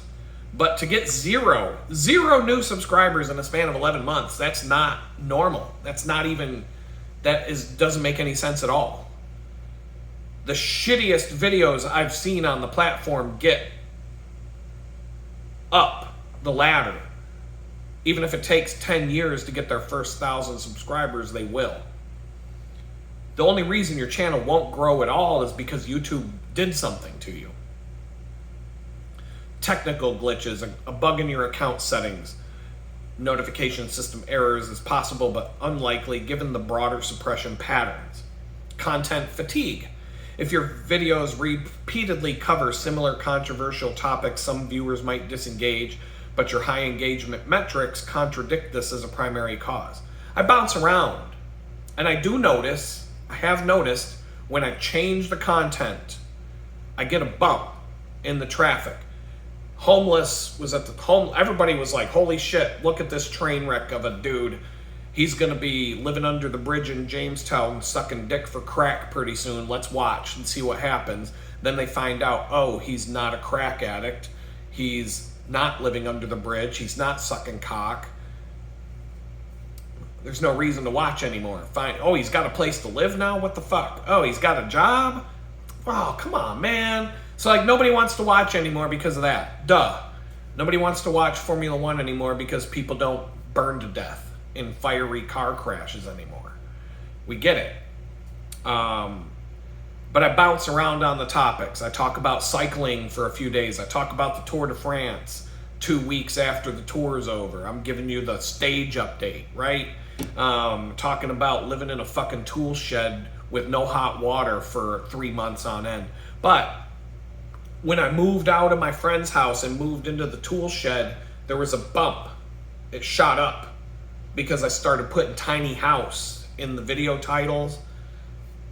I think people who were interested in tiny houses like those, but it turned out to be like, it probably put in front of the HGTV soccer mom bitches that sit around watching that fucking tiny house bullshit all day, forcing their husbands to sit on the couch and watch it with them. Oh, that's a beautiful tiny house. It's only $300,000. Look at that. Right? You know, those women, that probably showed up in their feed because I had tiny house keywords. And they were like, who's this fucking retard living in a fucking tool shed that looks like a prison cell with a toilet right in the middle of the room? What the fuck? He cooks right next to the toilet? Like, who the fuck is this guy? And now I'm out because it only the bump only lasted for a few videos, and then it was right back to nothing.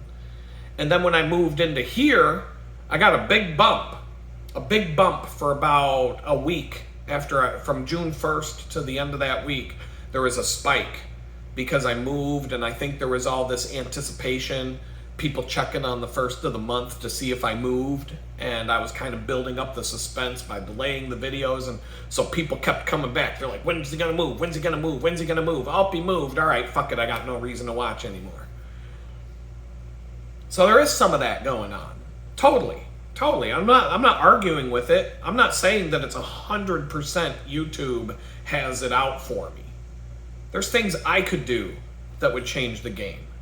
Part of it, though, is that I would have to shut my mouth and not say things and be like, you know the thing I'm not supposed to say, the thing that goes in like this in your arm, the gerb, get that gerb, the gerby gerb, jab, gerby gerb, jab, jab, right? You can't say that. You can't say that COVID-19 is a fucking scam. How many people on YouTube do you hear talking about it, but then they're like, but I can't say it, but you know what I mean, but I can't talk about it, but you know what I want to say, right? Fuck that. I'm not doing that. I won't do that ever. I will not go like that. I might back off on certain things, but I'm not going to just like censor my speech because fucking YouTube wants to shut me up. So anyway, verify the suppression. Check search visibility. Use the incognito browser. I told you about that. Test with neutral content. I could post some stuff that's tame. Put up a different video series of some kind and see what happens to them. Make shorter videos. Don't swear. Things like that. I could do some of this stuff. I want to do videos where I teach people how to use Photoshop and things like that. Engage with YouTube support. How? I don't even know how. And when YouTube bans you, when YouTube deletes your channel, when they delete your videos, They sometimes even have, you can appeal our decision, but what does that mean? You hit the button to appeal, and then the court of YouTube, the YouTube judge shows up and says, bang, motion denied. Like, what the fuck do they even allow you to appeal the decision for when they've made the decision, but you can appeal it? So we'll let you appeal it so that we can just hit you again and say, nope, denied. They never overturn an appeal in the court of YouTube.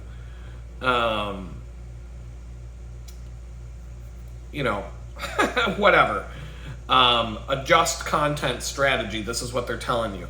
Tone down controversial topics. Don't talk about COVID-19 being a scam. Don't talk about 9/11 being an inside job. Don't talk about TWA Flight 800 was blown up by a terrorist off the coast of Long Island in front of 150 witnesses that the FBI said were full of shit. Don't talk about that. Temporarily shift to less sensitive topics. Don't talk about the COVID-19 shot giving people blood clots to where they drop dead on the football field during Monday Night Football. Well, almost dropped dead. Not quite. But they had to cancel the game. They never finished playing the game, did they? If that was the Tour de France, they'd have left them on the side of the road, just kept fucking going. Optimize metadata. Use tools like TubeBuddy or vidIQ to refine titles, thumbnails, and tags. That's something I'm not doing as much. I use Grok to create titles and descriptions because I don't have time for that shit. And so here's my tactic. I take YouTube will generate a transcript for every video. So everything I say is in text. I can copy and paste that into Grok and say, Grok, take this transcript, give me a video title, keywords, and a description, and optimize it. And so I get back. The titles generally suck balls. I usually have to make my own title. The generated descriptions are okay, but I have to edit them. I have to read them and make sure that, because Grok will put dumb things in there that don't make any sense. I have to, I refine them. Keywords are usually pretty good. So it gives me stuff to fill the metadata with without me having to sit there and put time into it, because it's time consuming. Just to do that takes time. But I'm not using other tools what these other tools will do is, what are the most popular keywords on YouTube right now? What's getting the most traction? What are the people searching for the most? Ozzy.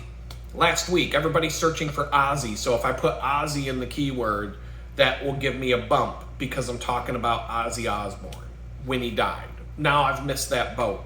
Shit's over. You get a week? Hulk Hogan. Ozzy Osbourne, Hulk Hogan, in every title I post would probably give me some sort of algorithmic boost just because that's what people are searching for.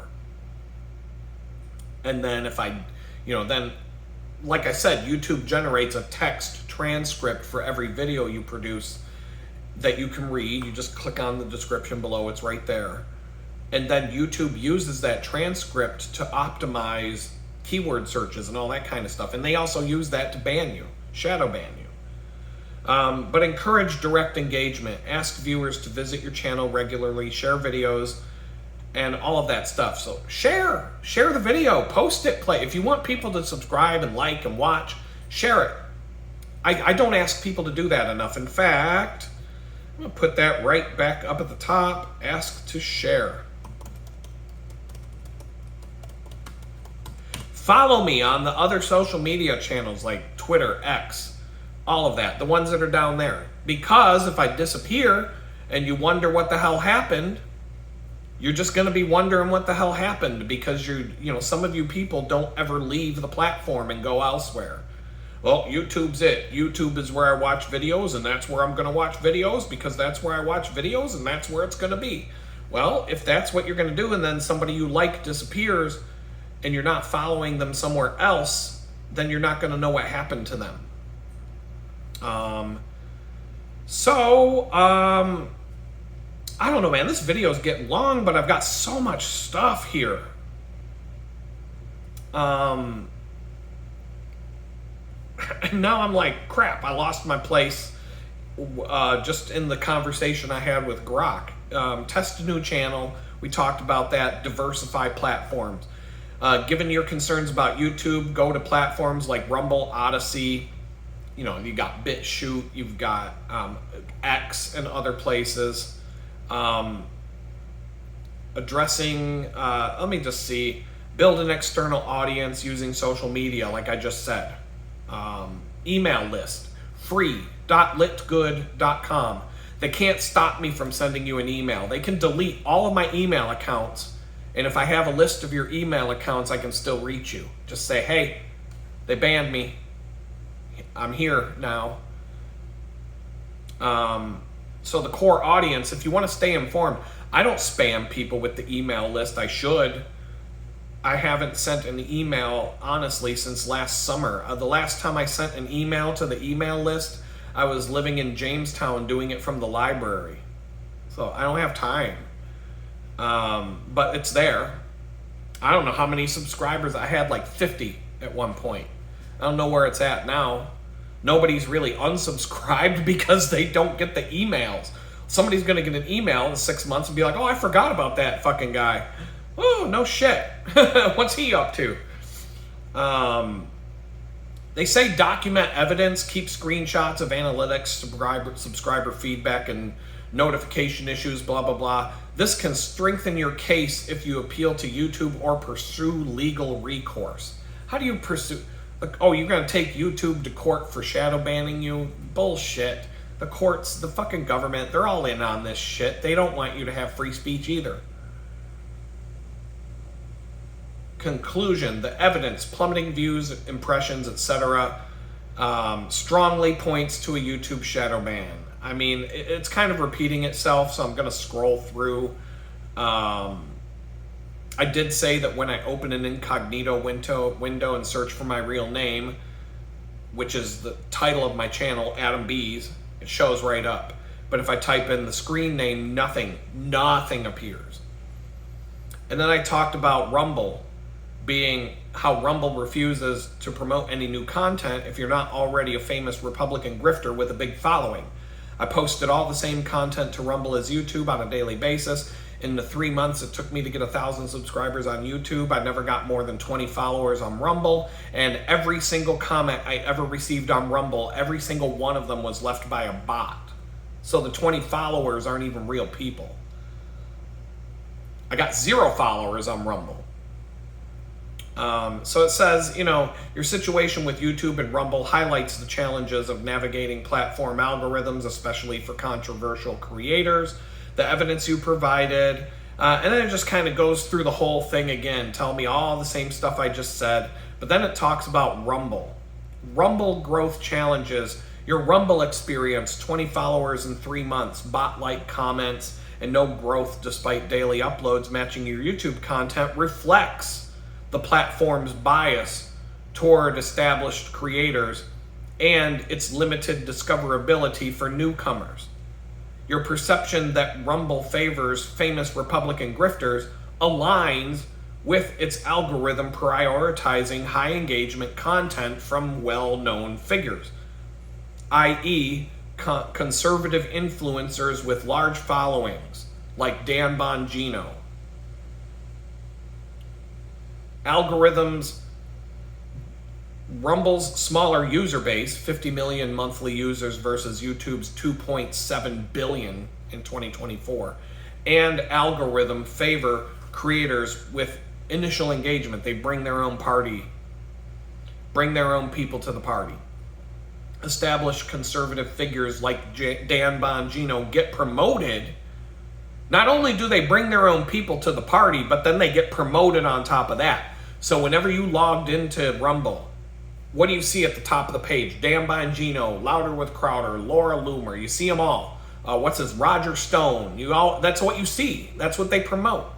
They don't promote anybody who's not already known. You never get like, you might like this, you might like that.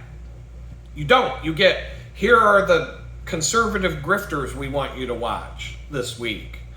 And then anything that you find outside of that is like, because you stumbled upon it, you searched for it. There is a subscriber button. So if you subscribe to people's channels, There is a button for that, and then it will show you who you subscribe to and what they're posting.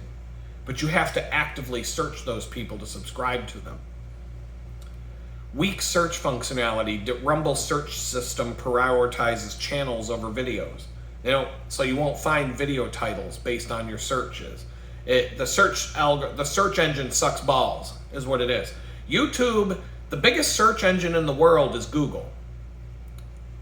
What people don't understand, the second biggest search engine in the entire world is YouTube. So all the other search engines, right now it would be YouTube or Google, DuckDuckGo. I don't know, what are the other ones? I don't even know. Let me look here. Let me go into this preferences for my widget thing here, and is there even a way? How do I do this? Settings, account settings. There's browser set, like Brave. Settings. How do I get in here? Settings. Search engine. Brave, Google, DuckDuckGo, Quant, Bing. Oh, I forgot about Bing. Start Page and Ecosia are the 7 suggested search engines when you go to the Brave browser and you want to change your default search engine, of which I use Google by default, but I have 2 search bars. The main address bar, if I type something in there, it goes to Google. Then there's a DuckDuckGo bar under that, so if I type something there, it goes to DuckDuckGo instead. I use both. They're right in front of me. So if I look up something and it doesn't show up in Google, I can go vice versa or versa V or whatever, zig or zag, I can go to both quick. They're the 2 biggest ones that people use right now, but the second biggest search engine on earth is YouTube. More people search YouTube than all the other search engines combined. Bot comments on Rumble indicate spam or low quality engagement, common on Rumble due to lax moderation. They don't moderate it. YouTube, if you're going leaving spam comments all over the place, like if I were to just start going, go here for Bitcoin and the Bitcoin revolution is among us. If I'm commenting on a channel about Jesus and the Bible and I'm like, go get your Bitcoins before the beast takes over or something like that with a link to some spammy ass Bitcoin site, YouTube's going to kick me the fuck out within like a week of doing that. So lax moderation, they need to moderate to an extent. They got to get rid of the bots. They don't give a fuck. They just let them go. There's a lot of fake accounts on X, spammy porn bots. Any given day, I have about 250 followers on X. Once in a while, that 250 will drop down to like 100. That means 150 spammy whore porn bots were following me that aren't even real people. And then all of a sudden, they did a purge on the bots and got rid of a bunch of bots. And now I'm back down to 100. And then it takes like 6 to 8 months to get back up to 250. Content fit. While your controversial topics like COVID-19 is a scam, the 2020 election was rigged, January 6th people were political prisoners, etc., that aligns with Rumble's free speech stance. But they may not stand out in a crowded niche dominated by high-profile figures. They're all saying the same thing you are. And then if you go and say something about Donald Trump being a scumbag, well, there goes your Rumble audience. Bye-bye. Gone. And then it gives me a bunch of stuff to do on Rumble to grow. Come up with a good username. Like Truth and Freedom and, Freedom Rants or, anything Truth, Freedom, like Republican Red, whatever. Truth Rider. I'm sure I talked about Truth Tiger, so AI was like, how about Truth Rider? Whatever. Titles, thumbnails, all that shit. Use provocative titles. why big tech hides election facts, whatever.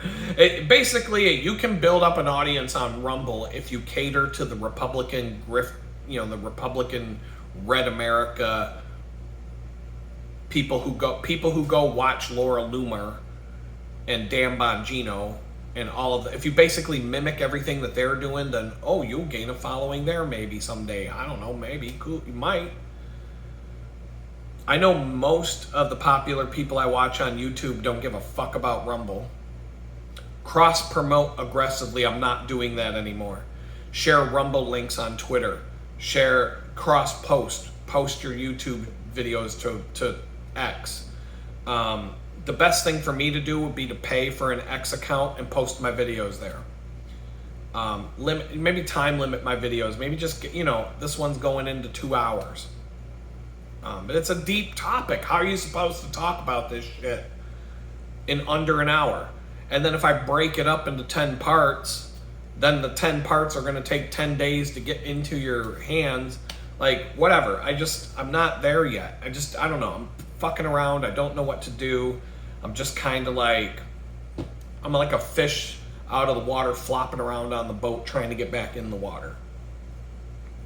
Boost initial engagement. Paid promotions. Yeah, no. I'm tailored to Rumble's audience. I just said that. Combat bot report spam. I don't even know how the fuck you do that. Explore monetization. I did. I am monetized on Rumble. I made about a penny in a span of...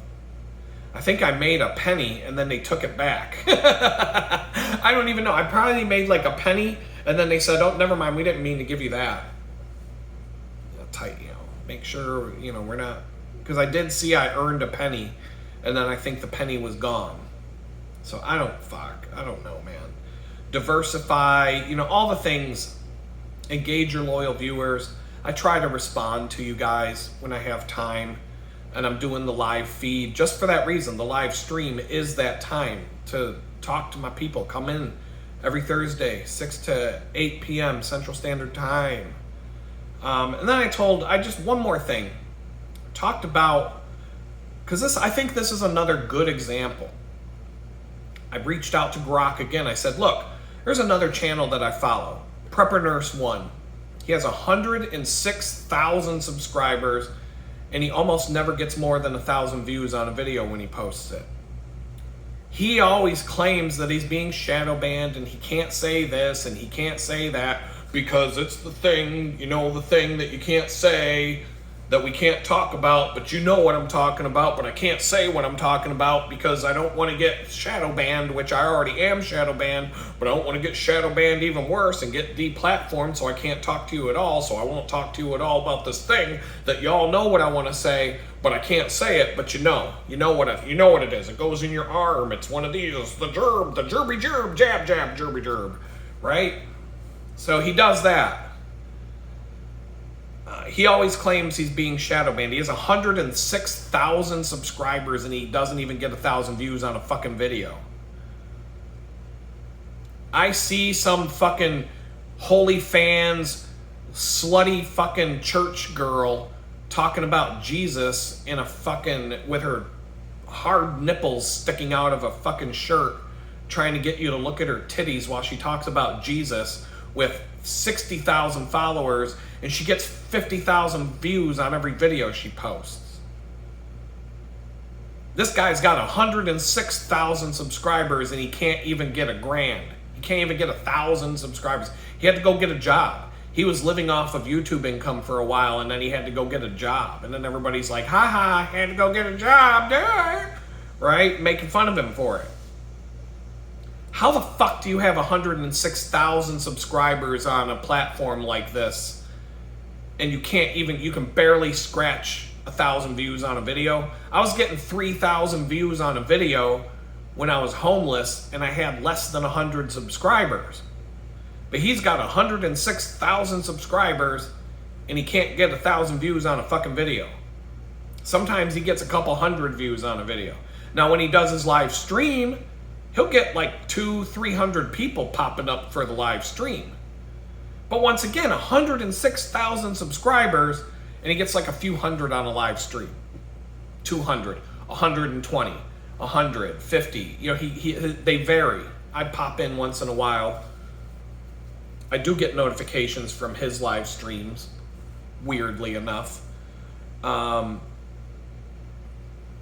how is it possible? I asked Grok, how is that possible to have that many subscribers and that few views without being shadow banned? Grok says, the situation with Prepper Nurse 1's YouTube channel, 106,000 subscribers, but consistently low views, around 1,000 per video, compared to your channel's earlier performance of 3,000 views with only 100 subscribers, strongly suggests that Prepper Nurse 1 is likely experiencing a shadow ban or a significant algorithmic suppression. Your own channel's issues: 0 subscriber growth for 11 months, views dropping from 3,000 to 100, impressions going from 30,000 to 100, and no search results for your username, Redeeming Light, already point to a shadow ban, and Prepper Nurse 1's case mirrors similar patterns. Below, I'll analyze why that's consistent with a shadow ban, etc.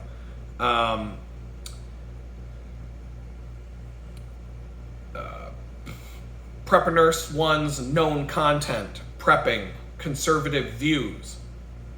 Analysis of Prepper Nurse 1's situation, why 1,000 views with 106,000 subscribers suggests the shadow ban.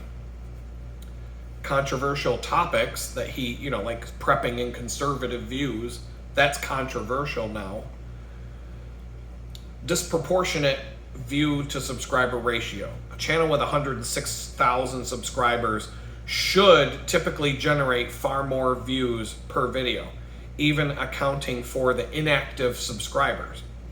YouTube's algorithm generally pushes videos to at least 10 to 20% of subscribers, meaning that Prepper Nurse 1 should expect 10,000 to 20,000 views per video under normal conditions, especially if engagement, likes, comments is decent, which they are. He gets good metrics. Getting only 1,000 views suggests that videos are not being recommended or shown in subscriber feeds, a hallmark of shadow banning. Comparison to my channel. Your channel achieved 3,000 views per video with just 100 subscribers early on, indicating strong algorithmic promotion before your shadow ban.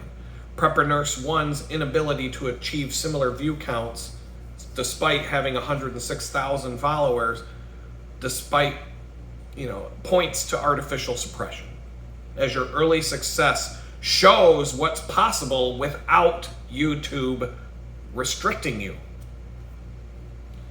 Content context.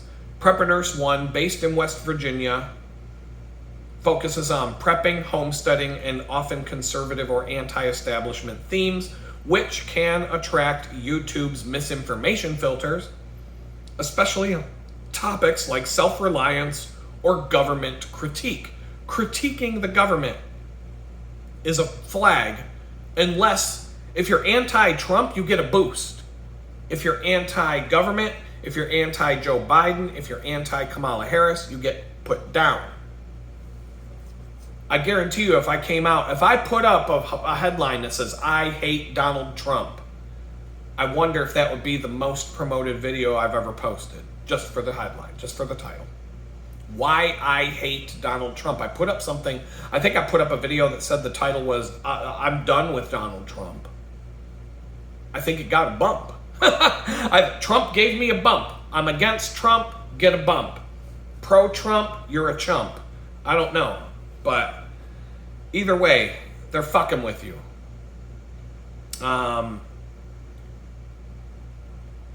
My content on COVID-19 being a scam, conspiracies like 9/11 was an inside job, TWA Flight 800 was shot down by a bunch of terrorists, the USS Liberty, where the Israeli Air Force tried to sink an American ship in the Persian Gulf, and things of that nature. 2020 election being rigged, January 6th being a staged event where the people who got put in prison didn't deserve to be there, where the people that actually egged them on walked away free and were never... The FBI would go track down a 90-year-old woman whose face showed up in a facial recognition camera, but they wouldn't go after Ray Epps, the guy who was egging everybody on and trying to get them to storm the Capitol building. He got left alone. What the fuck's going on there? But anyway, your content likely, very likely, triggers similar flags explaining why both channels face suppression. YouTube's policies aggressively target content perceived as misinformation, such as telling you that YouTube is shadow banning people's channels for spreading misinformation as they deem misinformation to be defined. Reducing visibility without any formal ban. So they're not banning me, they're not deleting my videos. Maybe they'll delete this one, I don't fucking know. But they're not going to, they can do that. They'll take the money from the ads, because if they can do this to 30,000 people at once whose topics they don't want you to hear, but they can still generate ad revenue off of. They can make millions of dollars from small channels like that, but they can make it so that you don't grow. You grew just enough to make $100 a month to put in 80 hours of work, you know, for your $100. Other indicators, Prepper Nurse 1's claims of shadow banning, which you've noted from watching his live streams, align with common signs like low impressions, lack of notifications, or videos not appearing in search recommendations. His consistent 1,000 view cap suggests a hard algorithmic limit, similar to my channel's 100 view cap post shadow ban. Alternative explanations, but less likely. Inactive subscribers. Prepper Nurse's 106,000 subscribers may be inactive. Old accounts, bots, disengaged viewers who don't come back to YouTube.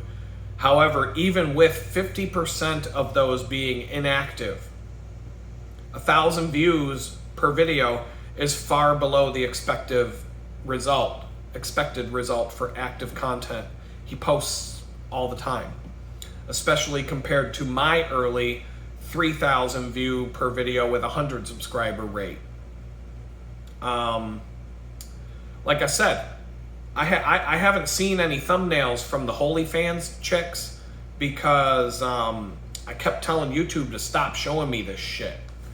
But I know her name, and I know as soon as I go and look at it, they're gonna all of a sudden start showing up in my recommendation again.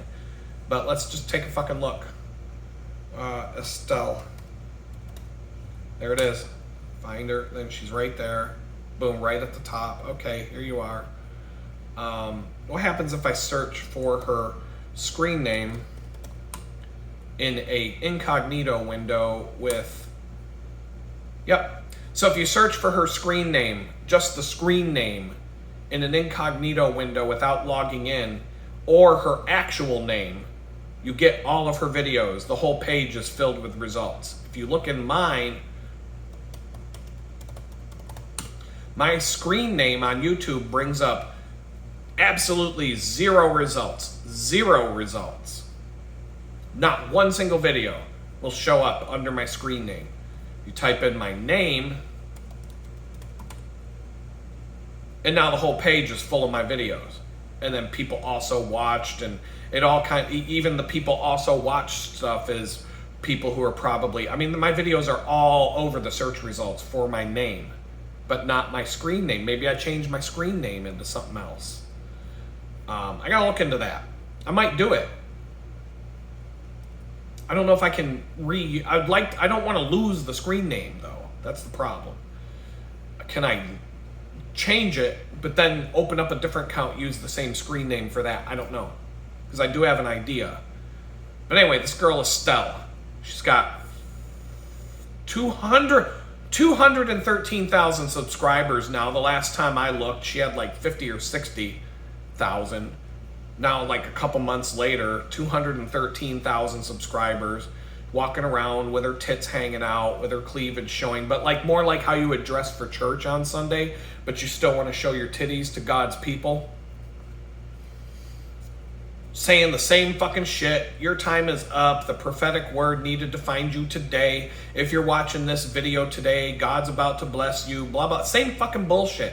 Clickbait. Here's my titties. Here's a headline that takes somebody who's depressed and says, Jesus is going to fix your life today. All you got to do is stare at my tits while I talk for a half hour, whatever. So anyway, 10,000 views, 15,000 views, 13,000 views for the most recent ones that have been sitting a while, 20,000 views, 25,000 views, 15,000. She's getting 15 to 20,000 views before they stall out with 200,000 followers, but Prepper Nurse 1 gets not even 1,000 views and he's got 106,000 subscribers. Titties get more play. Like, that's just what we know this. Hot piece of ass with some titties hanging out. Ooh, the turkeys are done. It's cold outside today. I'm not wearing a bra. Look at me. I'm talking about Jesus. Check out my nipples. That kind of thing. That gets play. That gets all her titties bring all the boys to the yard. So but anyway, content fatigue. They're saying Prepper Nurse 1, if his videos are repetitive or less engaging, views could naturally decline. However, his large subscriber base and your observation of his live stream engagement and dealing with trolls suggests that he retains audience interest, making fatigue an insufficient explanation. I mean, I've heard him talk about how his views just started to drop off a cliff after the jerby jerb, because he had been doing this for years before the jerby jerb jab jabba jabba that you're not supposed to say, but you know what I'm saying. YouTube's algorithm, as soon as he started talking about, and he used to be a nurse, was a nurse, I don't fucking know, but at first he was telling everybody to wear your mask and to do what you're told and wash your hands and don't breathe the germs. And then I was like, I can't watch this guy anymore. And then another day I came back, it was a long time, maybe almost a year later, I went back. I'm like, what's this guy up to? And all of a sudden he's like, don't wear your mask. It's a fucking scam. Don't take the shot. Like, I was just like, yo, what happened to this guy? Like, he woke the fuck up. So I got mad respect for that. Anybody can make a mistake. He was a nurse. He thought he was giving people the right information. Now he's like, don't take that fucking shot. A lot of nurses, I can tell you, I have talked to a number of nurses. Go figure, I'm a single guy. Every now and then you're going to meet a nurse. Every single fucking nurse tells me don't take that fucking shot. It'll kill you. Like, they're all telling you that. If you know any nurses one-on-one, they're all saying it's a scam, don't take it, you'll die. The doctors get a bunch of kickbacks and bribes, and they're afraid of losing their job. And the ones that won't tell you that, they're keeping their mouth shut because they don't want to lose their job.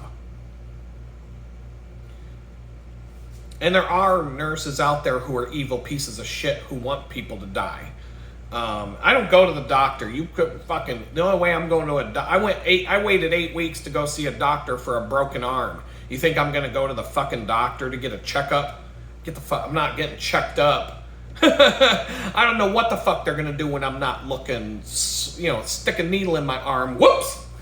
I didn't ask for that. Well, too late now. Fuck these people. Prepper Nurse 1's low views, 1,000 with 106,000 subscribers, strongly indicates a shadow ban. That's what they're saying. That's what Grok is saying. His content, like yours, likely triggers YouTube's filters due to controversial or anti-establishment themes, limiting reach to only a small fraction of subscribers and non-subscribers. Now it's telling me, why did my channel perform so well at first? And I got into that a little bit. People like to see a train wreck. I'm a homeless guy who just got out of federal prison. Everybody's on the edge of their seat going, I can't wait to see this guy sucking dick for crack on the street corner in Jamestown, living under the bridge with all the other crackheads, supposedly. And turns out it didn't work out like that for me. I went and got some shit together, moved to Houston, got a job, got a place to live, started doing freelance work, starting to put a life back together. People are like, oh, that didn't turn out the way we thought it was. Time to move on. But you get an initial algorithmic boost when you're a new channel. New channels often get a temporary boost from YouTube's algorithm to help them find an audience. As noted in a case where a new channel hit 1,000 views on its first video without promotion. Your rapid growth to 1,240 subscribers in 3 months likely benefited from this, especially if early videos about your prison to recovery journey were engaging and less controversial. I was a little bit less controversial at first. It took me a few weeks to start settling into like, all right, push the button a little bit. It's kind of like I do at a job. You know, when I'm my first week at work, I keep my mouth shut, talk about the work. No, I'm not telling you what I did last weekend. Not talking about personal things. I don't talk about what movies I watched, what TV show I watched. You know, it's business. We're talking about work. We're talking about business. That's it. The bakery. I didn't talk to anybody about anything. I went in, fucking fold boxes, flip trays, make cookies, deal with customers, work. I didn't talk about nothing. It took months before I started to really kind of open up with people. And it was just, you know, just I could trust you. You're cool. Okay, I can test. I'll give you a little test. Did you pass? Oh, you passed. Okay, now we can talk about this. Takes a minute. Same thing with YouTube channel. I didn't really if I go back and watch the first few videos, I was just kind of like, here's what it's like being homeless. And then but as soon as I started talking about COVID-19 as a scam, boom, fucking fell off a cliff. The algorithmic reach of video thumbnails dropped from 30,000 impressions to like 1,000, to like 500, 100. It just fell off a fucking cliff. You can see it in the analytics. And I guarantee you the date, if I go and watch the video that corresponds with the date that it fell off the cliff, it was the videos that they put the warning on. YouTube would show up and put a fucking warning under my video. This guy right here that you're watching is giving you misinformation. The COVID-19 vaccine is perfectly safe. It doesn't kill you. It prevents COVID-19. That's why you've got to take 20 booster shots and you'll still get COVID-19. I thought a vaccine was supposed to stop you from getting the fucking thing that you're being vaccinated for, but all these people get vaccinated and boosted 50 fucking times and then they're sick with COVID and they got to stay home from work. Like, what the fuck did you take the shot for if it doesn't work? That's like the people that go and get the flu shot and then they get the flu and they go home the same day. I've seen that happen so many fucking times. One dude was sick for 3 months. After he got his flu shot, he went home the same day he got his fucking free flu shot at work. He went home that afternoon. He was sick for 3 fucking months. He had to go to the hospital, had to go see the doctor. The doctor said something fucked him up from the flu shot. And then when the COVID scam came out, he was calling people anti-vaxxers before they even had a vaccine.